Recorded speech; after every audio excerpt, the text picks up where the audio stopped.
Bonjour à tous, bienvenue au Losers Club, je suis Michael. Je suis Thierry. Et aujourd'hui nous allons vous parler de 3 jeux, Amalfi, Enchanted Age et Traître à bord.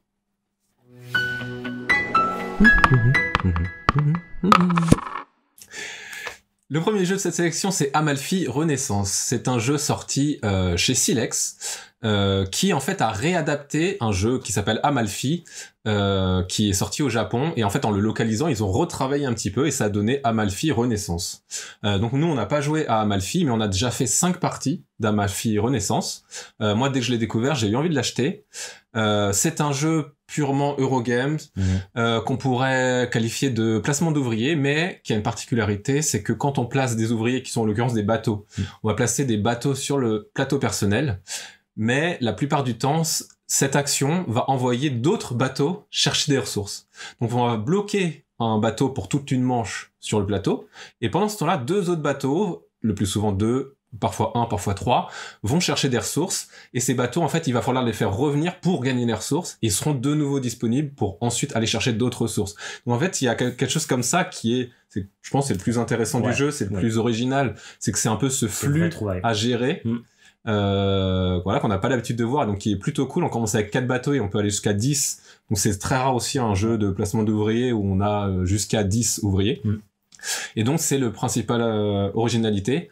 Après le reste, ça va être des types de ressources différents qui permettent d'acheter des cartes qui globalement font des points. On joue des cartes. Ouais, qui te donnent des petits bonus. Oui, des cartes personnages qui te donnent des bonus immédiats, des points de fin de partie ou des nouvelles bonus actions permanents. Voilà, rien de nouveau dans si vous avez déjà joué à des Eurogames.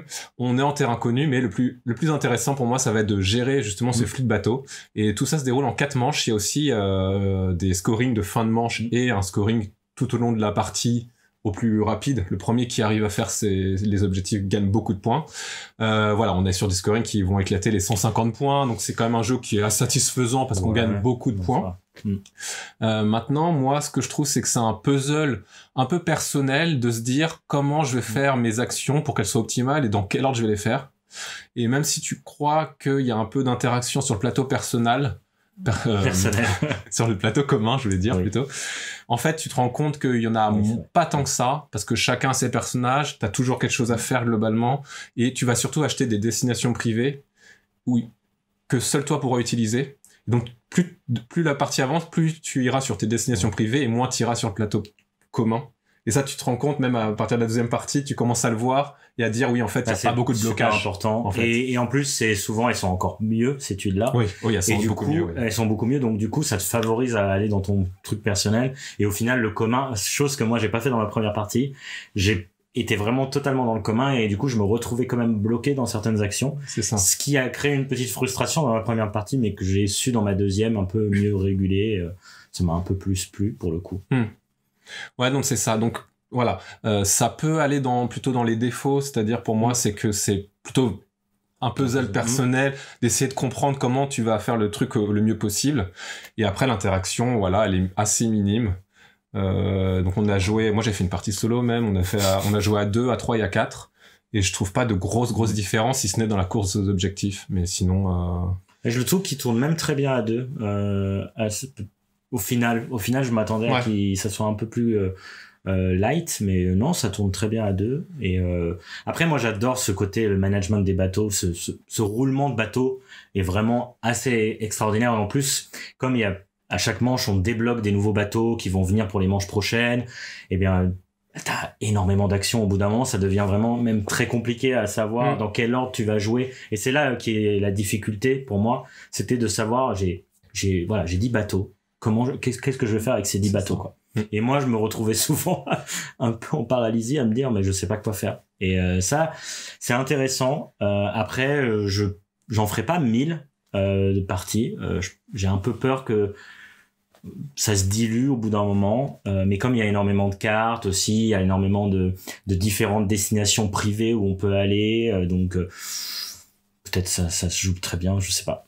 Mais après, toi, t'en as fait beaucoup plus que moi, donc... Ouais, je pense que c'est... Si t'as pas encore résolu, en quelque sorte, ce que le jeu te demande de résoudre, tu peux encore en refaire, parce que tu vas de mieux en mieux comprendre comment optimiser le jeu parce que comme j'ai dit, l'impact des autres joueurs n'est pas si marquant que ça. Donc c'est plutôt toi comment tu vas te débrouiller de mieux en mieux. Après, il reste la satisfaction, parce que je trouve qu'il y a quand même quelque chose de satisfaisant. Et puis, en fait, ces jeux, même si c'est en nombre de manches, chaque manche, chacun joue à tour de rôle, jusqu'à temps que tout le monde passe. Et c'est le genre de jeu où, à la dernière manche, bah, t'as trop d'actions à faire. Et puis, en fait, même si quand tu crois que t'approches de la fin, bah, en fait, non, parce que tu récupères des bateaux, donc tu peux refaire des trucs. Et en fait, c'est hyper satisfaisant. Moi, je trouve ça vraiment trop agréable. Et puis, j'ai trouvé le matériel, en fait. Je trouve ça important de le signaler parce que le matériel est trop agréable. Plateau double couche.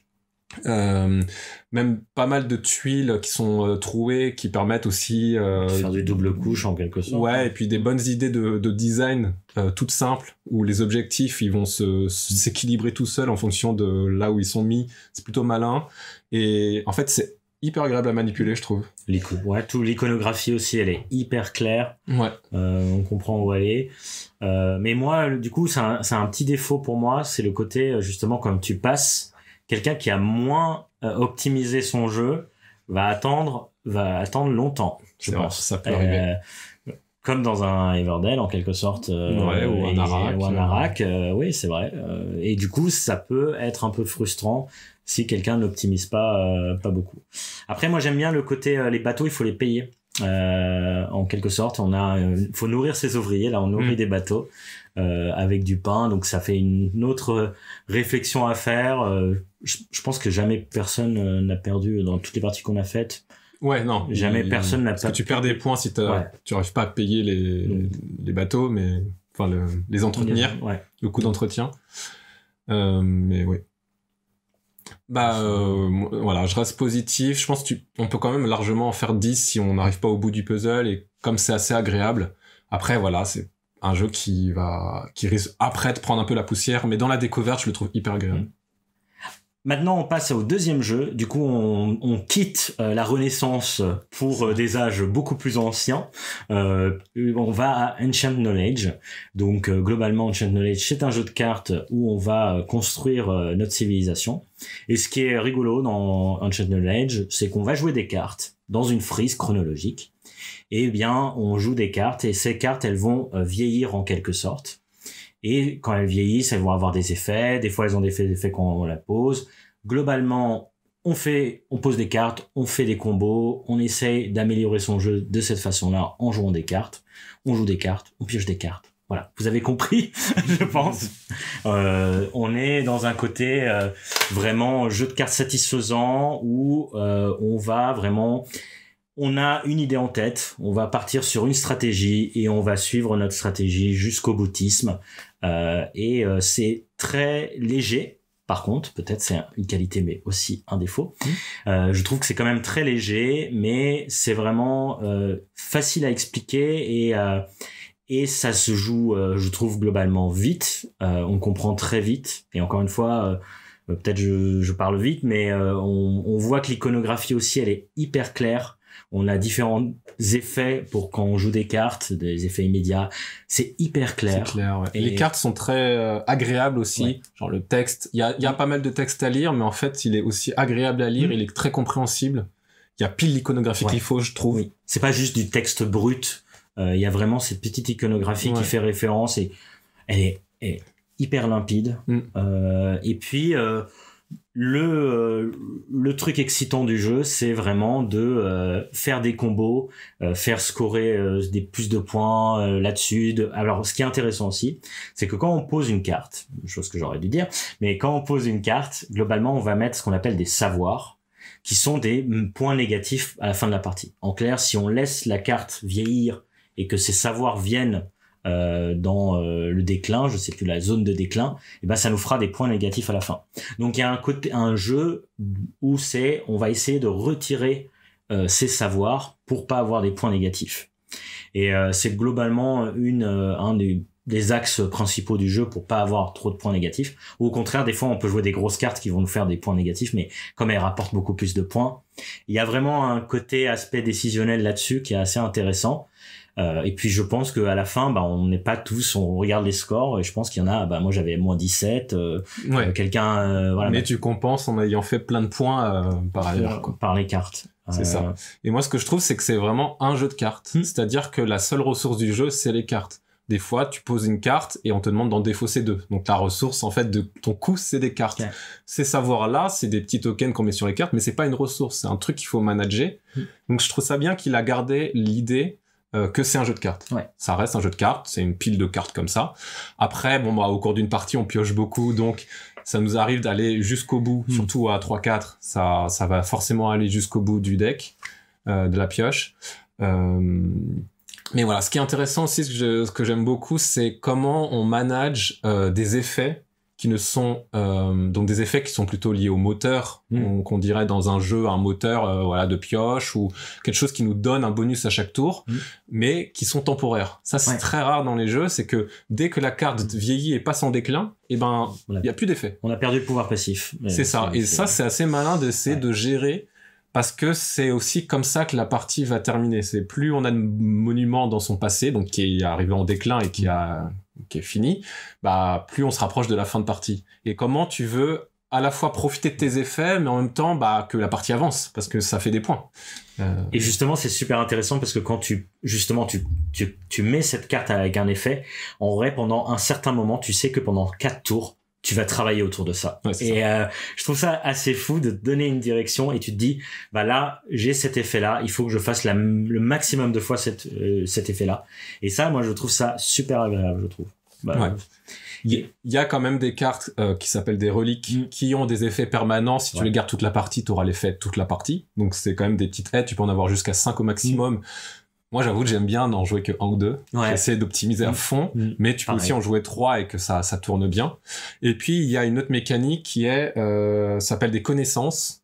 Et en fait, c'est des petites cartes qui sont communes à tout le monde. C'est vraiment le premier qui la chope qui l'aura. Il y a des connaissances de niveau 1 qui sont plutôt des trucs de moteur, qui vont te faire piocher des cartes, ou alors qui vont t'aider à enlever tes savoirs, les fameux savoirs qui font des points négatifs. Et des niveaux 2 qui vont faire des points. Et il y a un moment de transition dans la partie où il y a la moitié des niveaux 1 qui deviennent des niveaux 2, où tu sens que tu approches dangereusement de la fin de partie. Ces trucs-là sont communs et une action peut être de prendre ce truc-là. Et justement, du coup, on passe quand on va dans la partie 2, le but c'est de gagner de plus en plus de points, parce que du coup, ça va faire souvent scorer par rapport aux différents monuments qu'on a pris en déclin. Mais c'est aussi, je pense, un défaut du jeu. Moi, ce que j'ai pas aimé, c'est que à la fin de la partie, justement, certaines fois, on est tous en train de prendre. On fait nos 2 actions, c'est juste prendre les savoirs communs au milieu. Et en fait, c'est moins satisfaisant. On n'est pas en train de faire des combos, on est juste en train de prendre des trucs qui vont nous faire gagner des points. On prend des cartes pour gagner des points. Et on joue pas comme ça. Normalement, dans un jeu, t'as pas envie de juste prendre des cartes pour gagner des points. Tu veux faire un combo qui va te faire gagner des points. Surtout que c'est le jeu, il nous apprend ça au début.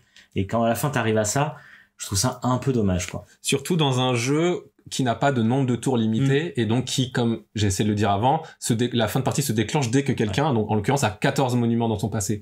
Donc c'est vraiment les joueurs qui vont dicter le rythme. Et en fait, là, le jeu actuellement, c'est vraiment pour moi la plus grosse faiblesse, c'est les connaissances, parce que le jeu il a trop peu de connaissances. On arrive systématiquement au bout.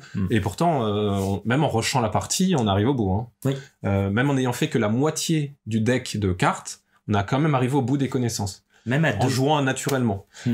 Et qu'est-ce que je veux dire, c'est que du coup ça perturbe le rythme dans le sens où prendre des connaissances, ça empêche de finir la partie et c'est hyper dangereux, je trouve, entre autres pour des joueurs non aguerris, parce que du coup ils vont mal choper ce rythme et du coup la partie va s'enliser et après c'est moins agréable en fait. Ça part plus en feu d'artifice. Et puis d'autre part, ces connaissances-là, surtout les niveaux 2, elles sont banales et vraiment pas excitantes. Pas excitantes du tout, quoi. C'est toujours les mêmes. Comme on arrive au bout des pioches, on sait exactement lesquelles. Au bout d'un moment, il y a un jeu même qui consiste à dire, moi j'en attends une, donc j'attends que quelqu'un prenne celle qui gêne, ça va renouveler la rivière et je prendrai la mienne après. Enfin, je suis très déçu par cet aspect-là. Je trouve que c'est la grosse faiblesse. Ils ont essayé de rajouter un peu d'interaction clairement, parce que le jeu aussi est solitaire, on n'est pas revenu sur ça, mais l'interaction principale, c'est ces trucs communs, quoi. Mais je trouve que ça marche pas. Après, il y a des petites interactions rigolotes où on va jouer des cartes qui vont faire enlever des cartes aux autres ou mettre des savoirs aux autres, donc des points négatifs plutôt. Et du coup, ça, c'est rigolo, mais ça reste solitaire. Moi, je regarde de loin. Ah ouais, lui, il est en train de faire des bâtiments jaunes, orange. Franchement, vert, la première partie, on tâtonnait un peu, donc on se disait les trucs. À partir de la deuxième, on avait le nez dans notre jeu. Et on disait vaguement, ah, t'as combien? 11? Ok. C'est ça. Et on jouait plus trop ensemble, quoi. Ouais, c'est un petit défaut aussi. C'est pour ça que beaucoup de gens disent que c'est un jeu à deux. Pour l'instant, je suis pas mal proche de penser pareil. Surtout quand on finit toutes les connaissances du milieu aussi. Bon. Ouais. Mais ça, il y en a besoin de nouvelles. Si on pourrait en avoir des nouvelles. Et donc, ce que je voulais dire aussi, c'est que le Yellow Expert, pour moi, il est un peu mensonger parce que c'est probablement le moins expert de toute la gamme Yellow Expert. Clairement, hein. Même en dessous Cora, même en dessous, tout, en fait. Ouais. Et que c'est un jeu qui, à mon avis, mérite demande de l'extension parce que tu comprends très vite en 3 parties, tu comprends les axes de scoring. Tu vois en quoi les bâtiments orange, ils ont une certaine spécificité, les bleus et les verts aussi, et quand t'as compris ça, tu fais vite le tour, je trouve. Moi, c'est mon gros défaut, c'est que c'est bon, j'ai vu le jeu en fait. Maintenant, je veux des effets, quoi. Ouais, je pense que c'est un peu la même aussi. Je pense pas que je vais le ressortir beaucoup tant qu'il n'y a pas des extensions. Après, j'achèterai les extensions sûrement parce que j'ai quand même envie de voir si ça va renouveler, s'il va y avoir des nouveaux bâtiments qui vont faire des trucs un peu plus fous. Mais pour l'instant, c'est sympathique quand même. Ça reste sympa. Et pour finir cette vidéo, on va parler d'un jeu auquel on a joué hier soir dans le bar Les Mauvais Joueurs à Paris. On nous a présenté le jeu Traître à bord. Donc on voulait tester ce jeu, enfin moi je voulais tester ce jeu qui sort chez Savannah et qui est un jeu à rôle caché qui peut se jouer je crois de 3 à 8, donc comme la plupart des jeux à rôle caché, mais on sent que ça va prendre un peu son ampleur à 5. On a joué à 4 joueurs et c'est trop peu, mais 5-6 ça peut être intéressant. Surtout 6. Bref, on est dans un thème de pirates et il y a des pirates et il y a des méchants qui s'appellent des mutins. Et donc à 6, il y aura 2 mutins pour 4 pirates. Tandis qu'en dessous, il y aura qu'un seul mutin. Si vous avez des amis qui aiment pas les jeux à rôle caché, ils ont pas envie d'être le mutin, donc ils vont passer un mauvais moment quand ils seront le mutin. C'est pas non plus un jeu où il faut argumenter, mais il y a quand même une part de bluff. Et il y a une part d'agressivité qui peut en fait perturber les gens qui aiment pas trop ça. Comment ça se joue? Il suffit de jouer des cartes à son tour, chacun joue une carte dans un truc central qui est globalement juste un faire-valoir. On met des valeurs, plus 1, 0 ou moins 2, et à tout moment, si on pense que le coffre est équivalent à 8, par exemple la 4 c'est 8, mais ça peut être moins ou plus, à d'autres nombres de joueurs. S'il y a un pirate, un vrai pirate, qui décide qu'il y a au moins 8, il peut dire je décide qu'il y a au moins 8, il compte. S'il y a 8, les pirates ont gagné. S'il y a moins que 8, les mutins ont gagné. Parce qu'ils ont fait foirer le trésor. Bon, ça c'est le faux jeu. Une fois qu'on sait ça, en fait on joue des cartes. Franchement, globalement, on a un peu rien à faire de ce qu'on met au milieu. Il y a des cartes tout à coup. Il y a des cartes pour vérifier les 3 dernières cartes. Donc on voit qu'il y en a qui ont commencé à mentir. Bon, et il y a la carte noire, la planche pourrie. Dès que tu commences à mettre une planche à pourri à quelqu'un, ça fout la pagaille. Et dès que quelqu'un a 3 planches pourries, il est éliminé. C'est ça. L'élimination, ça va parce que c'est des parties de 10 minutes. Donc moi, je tolère l'élimination sur une partie à 10 minutes. Parce que une fois qu'il y a autant de mutins que de pirates, allez, on peut passer à la partie suivante. Mais j'aime bien quand même cette dynamique de dire toi, je te soupçonne, je te mets une planche, dès que t'en as 3, t'es mort. Mais ça commence à délier les langues et c'est intéressant. Maintenant, surtout par rapport à un jeu du loup-garou, justement, où t'as chacun a des personnages qui ont des effets, ça rallonge la partie. Là, comme on n'a pas des personnages on n'est pas symétrique, quoi. Du coup, ça fait vraiment un truc rapide, où vraiment tu discutes, tu rigoles, tu tapes un peu dessus, on va dire, et en fait, c'est rapide. Ça rallonge pas une partie. L'élimination, elle est pas horrible à cause de la rapidité du jeu. Donc ça va. Après, ça dépend les joueurs. Moi, c'est pas intéressant. Moi, je m'en fous, quoi. Que je sois mutin ou pas. Déjà, je suis très, très, très, très nul au bluff. à tel point que moi, la première carte, bah, je mets un -2 parce que j'ai pas le choix, et je dis, bah, je mets un -2. Alors que bon, ça pourrait être mal interprété, ou au contraire, je dis la vérité, donc je suis un pirate. Rien à voir, moi, le jeu joue sur ça. Voilà, le jeu joue sur ça, bon. C'est pas super intéressant quand même. En fait, j'aime bien l'idée du coffre où on met des cartes, on doit, à la rigueur, ça c'est le côté du jeu que j'aurais aimé que ce soit ça le jeu presque. Mais là, comme c'est pas ça vraiment le jeu, en fait, c'est pas, moi ça m'intéresse pas. Mais après, je dis bien, moi ça m'intéresse pas, et je sais qu'il y a énormément de gens qui adorent les Secret Hitler, tout ça. Moi, je joue globalement pas à ce genre de jeu parce que ça m'intéresse pas, donc. Mon avis est assez négatif parce que c'est rapide par contre. Si je peux donner un truc positif, c'est rapide, mais c'est tout quoi. Moi, je suis un fervent défenseur de Time Bomb et je reconnais que Trabord a une mécanique plutôt sympa avec les planches qui vont un peu délier les langues et qui vont dynamiser un peu la partie, contrairement à un jeu comme Time Bomb. Et aussi, il faut dire qu'on a joué à un jeu qui s'appelle Stranger Things, je sais pas quoi. Et c'était vraiment nul. Donc, quand je pense à ce jeu très nul, je me dis Trabord, ça va. C'est un jeu, voilà, petit jeu d'ambiance, entre potes, jeu de bar. Faut vraiment être la cible. Ça se joue. Moi, je trouve que ça se défend. Maintenant, j'y aurais joué il y a 5 ans dans un autre passé de joueur, mais c'est plus du tout ce que je recherche. C'est ça. Bah voilà, c'était les 3 jeux dont on voulait parler aujourd'hui. N'hésitez pas à nous dire en commentaire si ces 3 jeux vous les avez essayés, s'ils vous ont plu.